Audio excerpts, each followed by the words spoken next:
Hello, everybody, and welcome to another episode of The Breeze, Breezeway Productions The Breeze. We bring the latest in independent films and film festival news.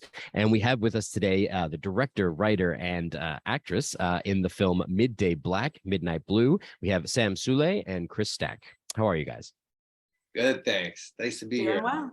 Right on. Thank you so much for taking the time to be here today to talk about the film. So let's kick things off and tell me a little bit about the movie. Sure.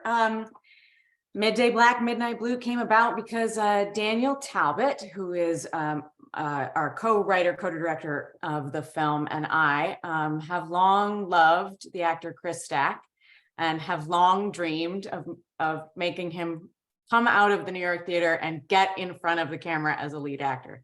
So during the pandemic, Daniel was in Los Angeles and I was in New York, and we were sort of spitballing about like, how are ways to be together? You know, how can, we're theater kids, that's where we come from. And to lose the ability to be in space together was really alarming.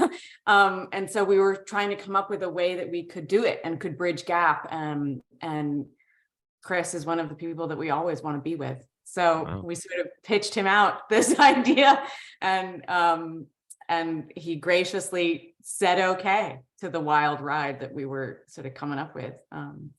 And then we gathered together kind of a crew and a cast of our favorite people, because we knew we were going to shoot it during COVID. So sort of gathered people that you knew you could pod up with, and we headed off to Washington and made this little movie. Wow. Chris, that's some high praise that was given to you by Sam here. And so how did that exchange go, where she wanted you to get off the stage in New York and then move on to the silver screen, so to say, for this film? Well, I remember it a little bit differently, which is that we were indeed all locked down in our various spots during COVID. And then Sam actually went to film school right before and during COVID. And I had seen, when I was at my grandmother's house, a short film that she and Daniel had done from opposite ends of the country together, as you only could do during the pandemic.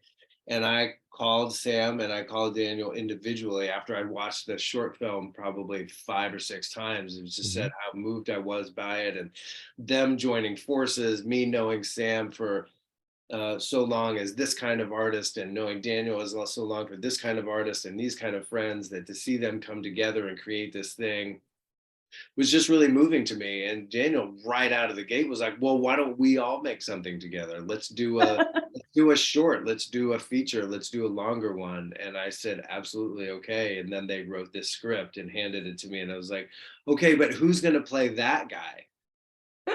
And that guy was you.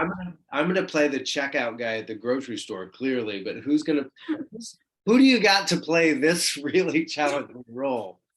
Yeah, and it's interesting you talk about the challenge, because one of the main focuses of the film is dealing with grief. The synopsis of the film, as I'm seeing on IMDb, is that you're isolated in an empty house and you remain in grief over the loss of a woman you love and who died 2 decades ago. So and it's interesting that you also come from a theater background and now you're working on a film. So how did you showcase grief for the movie after showcasing grief in theater is a little bit more showy than it is on film? How did that work for you? I mean, I guess I would take exception to the word showy in any scenario, but I take your meaning.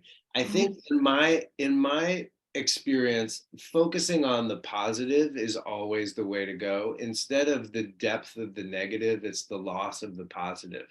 So if you're kind of in a friendship with someone like Sam Soule, or in a working relationship with someone like Sam Soule, and then you imagine not being able to have that anymore, there's the loss of the positive as opposed to the kind of depth of the negative. And that's kind of, I think, what, the old saying, it's better to have loved and lost than never to have loved at all. If you've never loved at all, you don't know what you're missing. But if you have, then you know how great it can be, and then that makes the hurt that much more powerful. So I think the struggle is what's interesting. The grief is not necessarily so interesting, and the grief is not playable. What the struggle is is playable. And I think the struggle is what people can relate to, because we all struggle, and it's not, nobody sits around and sobs. We try to make it through our lives. And Yeah. I think Yes, that's so much what Ian, Stack's character, is doing too, is actively refusing to let go. Yeah. You know, so there's a real current fight inside of him for him. She's not gone. She's right here. You know, the power of his own imagination has created an alternate situation.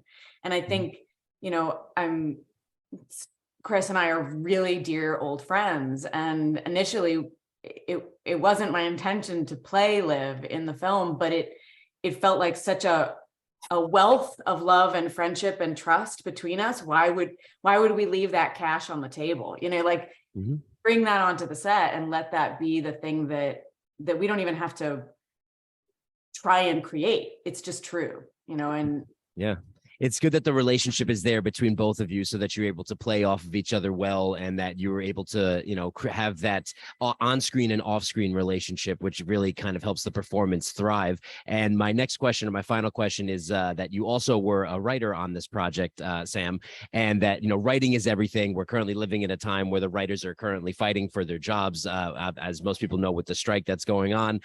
So as you were writing this, you have the relationship together, but Chris, did you also work with Sam on the script for the dialogue of this, or was this all Sam? Was this straight from you? Okay, the head shaking says it all from Chris.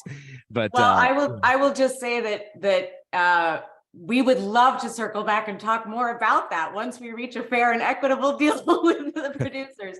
And you know, the reason Daniel is not with us is that he's walking the picket lines today as a WGA member, and so, you know, I think we have lots to say on the collaboration and the experience of crafting that script, but we'll have to circle back with you, Alex, at another time. I understand. I'm a SAG-AFTRA member. I was on the picket lines holding signs as well. So when do we want our contracts? We want it now. So for those that are watching this, if you're a studio executive or you know, somebody like that's up high in power that doesn't want to sign the contract, sign the contract. This is just from all of us. Please do that so we can keep going.